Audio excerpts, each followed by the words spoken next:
So I decided, after getting inspired by some online YouTubers who were, you know, taking their time and doing, you know, really thorough upgrades, augmentations, renovations, whatever. So this is pissing me off. I just did this the other day because it's zero gauge oxygen free copper with a corrugated wire shroud, dual lined fire retardant heat shrink, high temperature electrical tape. So it's really rigid. And so I started doing a bunch of research. I'm like, how the fuck do I grind this? This is the Alternator Big 3 grind. And I have pictures of this from yesterday. Because I only have so much zero gauge oxygen free copper, I had to take 2 lugs and then bolt them together with lock washers, heat shrink it. It's, well, you know, I haven't tested it, but I'm fairly certain it's barely resistant. But we'll see. I need to get, so what I have is I have the original wire that goes to the fuse box, which is this guy. So it's not the best cable, it's really rigid, very few strands, but this is the original factory alternator to battery cable. And as it, you know, gets into doing its business, there's a bunch of little sprouts that come up. So I finally have cleaned this up and I'm able to like shove this further in the hole so that most of this can disappear. I need to create some space. So I have all those wires really cleaned up. Then there's that 5-point star ground. I'm going to shorten the starter cable. Once again, this is the original. There's certain things that I didn't mess with.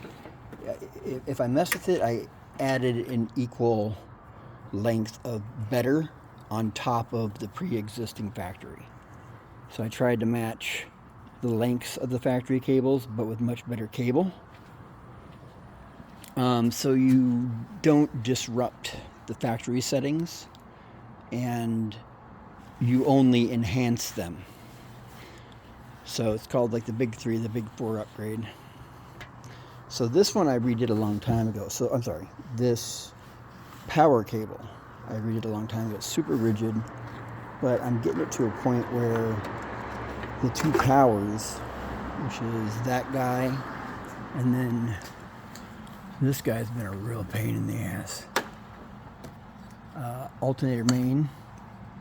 Once again, I didn't have long enough length, but you know, one of the issues that I had with my previous installs, I didn't have it fused. So I've got my cable arrangements fused to protect the wires. And as I'm reading the Renogy user manual, they're choosing a setting that's slightly above what its max charge amperage should be. So it's a 40 amp DC to DC charger. It wants 60 amps fused on the upstream and 50 amps on the downstream. So I've got 200 amps. So, yeah, there's that. But, you know, it's all zero gauge oxygen free copper. So my goal here is I want to really clean up this muck here because I realized that my battery needs some breathing room. I've removed, right here is where sat my washer reservoir, my windshield washer reservoir. So I don't have the windshield washer reservoir, but think about the button that you press to squirt your window. I have the 2 power connectors that will respond to that.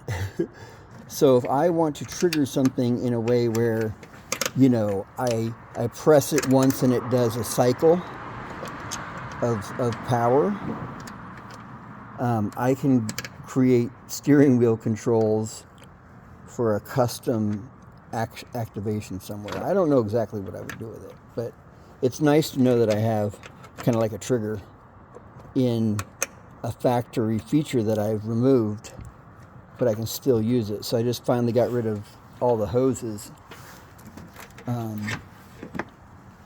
for it. So now it's nice and clean back there.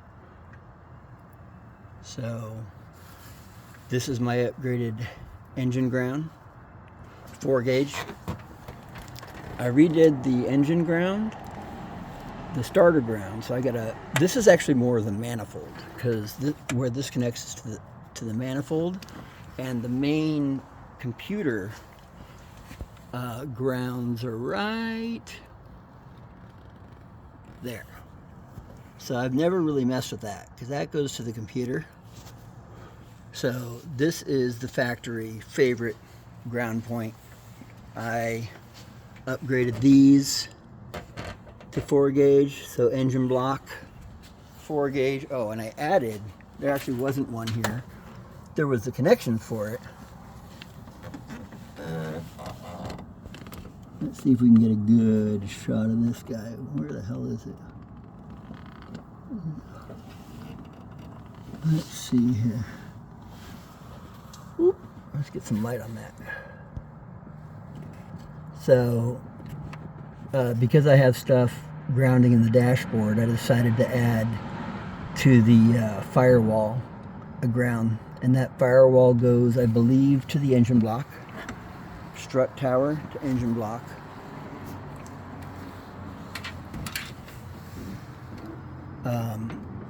Strut tower to manifold. Starter. Well, that's the starter.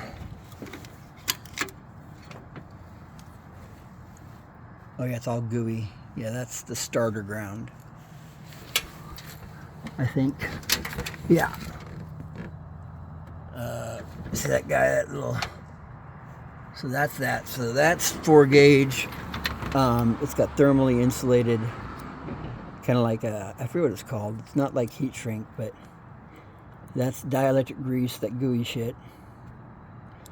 So this comes in an undercurl to the main ground. Everything terminates here, and then that lone 0 gauge goes to the ground. So that's I think it's called what's it called? Anyway, all the grounds come together in one place, and then one path. So it reduces ground loop potential. You know, too many grounds can kind of fuck you up, but this is, I followed the factory, and then I added, like what was there before was this thin little wire with a plastic connector in the middle to disconnect it. So now I've got one solid cable. This has to be modified. This is just ugly.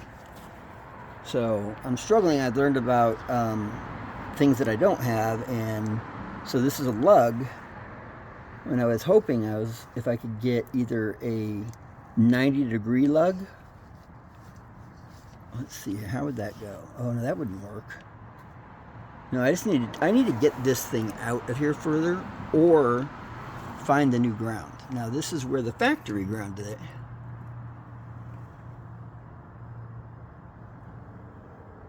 You know, maybe